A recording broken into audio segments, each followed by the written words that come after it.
ফেব্রুয়ারিতে নির্বাচন দিতে সরকার প্রস্তুত রয়েছে বলে জানান ধর্ম উপদেষ্টা ডক্টর আফম খালিদ হোসেন।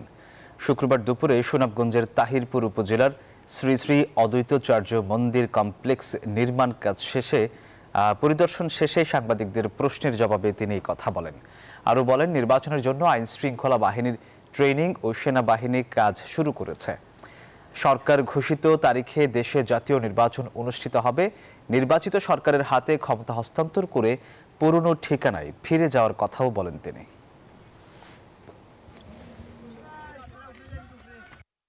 নির্বাচনের একটা রোড ম্যাপ ঘোষণা করেছেন এবং ইলেকশন কমিশন ওই রোড ম্যাপ অনুযায়ী বাকি কাজগুলো সম্পন্ন করবে। তো আমরা আশাবাদী, ইতিমধ্যে পুলিশের ট্রেনিং, সেনাবাহিনীর কতজন লোক থাকবে, পুলিশের বিন্যাস, এগুলো কাজ শুরু হয়েছে পূর্ণোদ্যমে।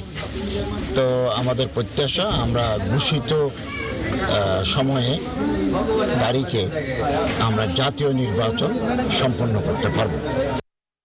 বান্ডেল থাকলে প্রতি সেনমানিতে টাকা বাঁচবে। বিকাশ সেনমানি বান্ডেল কিনে জিতুন প্রতি লেনদেনে।